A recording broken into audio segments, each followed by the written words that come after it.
मुंबई से इस वक्त की बड़ी खबर आ रही है और ये खबर एकनाथ शिंदे और राज ठाकरे की उस सीक्रेट मीटिंग को लेकर है, जिसके बाद भयंकर बवाल उद्धव ठाकरे के घर में मच गया। क्योंकि इस मीटिंग की खबर संजय राउत को पहले से थी। उद्धव ठाकरे को दो तरफ से धोखा मिला है, मातोश्री में कलेश मचा हुआ है, साथ ही साथ नाराज नेताओं ने इस्तीफे देना भी शुरू कर दिया है। तो एकनाथ शिंदे और राज ठाकरे की मीटिंग के बाद में क्यों मचा ये भयंकर बवाल, आपको सब कुछ दिखाते हैं। मातोश्री से जो भी इनसाइड स्टोरी आ रही है वो सब कुछ आपको बताते हैं। आप भी वीडियो को शेयर करें और अपनी राय कमेंट बॉक्स में जरूर दें।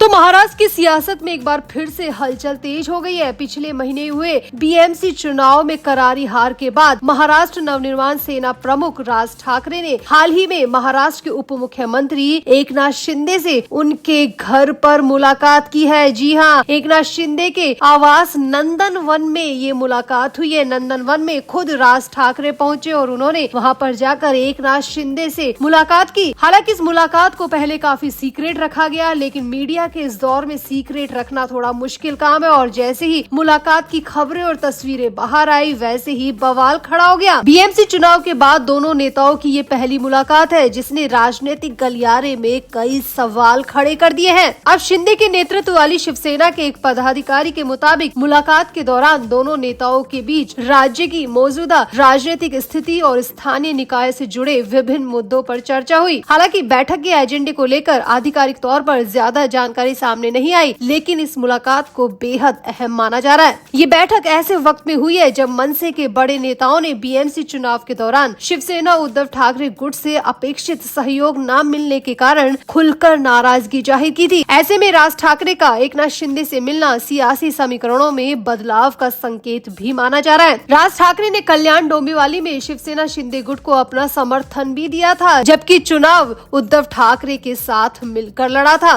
यहाँ पर आपको ये भी बता दें कि हाल ही में हुए बीएमसी चुनाव में उद्धव ठाकरे और उनके चचेरे भाई राज ठाकरे करीब 2 दशक बाद एक मंच पर नजर आए थे, एक साथ चुनाव लड़ते नजर आए थे। ये तस्वीरें उस वक्त काफी चर्चा में रही और इसे मराठी वोटों के एकजुट होने की कोशिश के तौर पर भी दिखलाया गया, लेकिन ठाकरे भाइयों का साथ आने का फॉर्मूला मतदाताओं को लुभाने में पूरी तरह नाकाम रहा और चुनावी नतीजे दोनों की उम्मीदों पर पानी फेरते नजर आए। लेकिन यहाँ पर राज ठाकरे ने कल्याण डोंबिवली में एकनाथ शिंदे को अपना समर्थन दिया था और उसके बाद दोनों नेताओं की ये बैठक अपने आप में कई सियासी समीकरणों की तरफ इशारा दे रही है। क्या यहाँ पर एक और नया गठबंधन बनने जा रहा है? अब राज ठाकरे और शिंदे के बीच में क्या पनप रहा है ये तो वक्त बताएगा, लेकिन इस मीटिंग के बाद उद्धव ठाकरे के घर में जो पनप रहा है वो अभी से नजर आ रहा है। सामने आया कि उद्धव ठाकरे इस मीटिंग को लेकर काफी नाराज है कि उन्हें किसी ने भी इस मीटिंग को लेकर जानकारी क्यों नहीं दी, जबकि संजय राउत को इस मीटिंग की पहले से खबर थी, लेकिन संजय राउत ने भी उद्धव ठाकरे को इस मीटिंग से अनजान रखा। यानी कि यहाँ पर उद्धव ठाकरे को लग रहा है कि राज ठाकरे ने तो धोखा दिया ही, साथ ही साथ संजय राउत ने भी उन्हें धोखा दिया है और इसी वजह से उद्धव ठाकरे के घर मातोश्री में मीटिंग पर मीटिंग हो रही है। सामने तो ये भी आ रहा है कि जो नेता राज ठाकरे से पहले से खफा है वो अब इस मीटिंग के बाद उद्धव ठाकरे के मुंह पर इस्तीफा मार कर जा रहे हैं, क्योंकि उद्धव ठाकरे ने उस वक्त उन नेताओं की नहीं सुनी और अब राज ठाकरे ने खुद पाला बदलने का ऐलान कर दिया है। इसी वजह से उद्धव ठाकरे के नाराज नेता इस्तीफा थमा कर जा रहे हैं। तो आप कुल मिलाकर शिंदे और राज ठाकरे की इस मुलाकात के बाद उद्धव ठाकरे के घर में कोहराम मचा हुआ है। नाराज नेता खुलकर अपना इस्तीफा देकर जा रहे हैं। साथ ही साथ संजय राउत ने भी यहाँ पर उद्धव ठाकरे को धोखे में रखा, यानी कि यहाँ पर उद्धव ठाकरे पर 3 तरफा धोखा मिल रहा है। तो आपका इस पूरी मीटिंग पर क्या कहना है? आप भी अपनी राय कमेंट बॉक्स में जरूर दें और वीडियो को भी शेयर करें।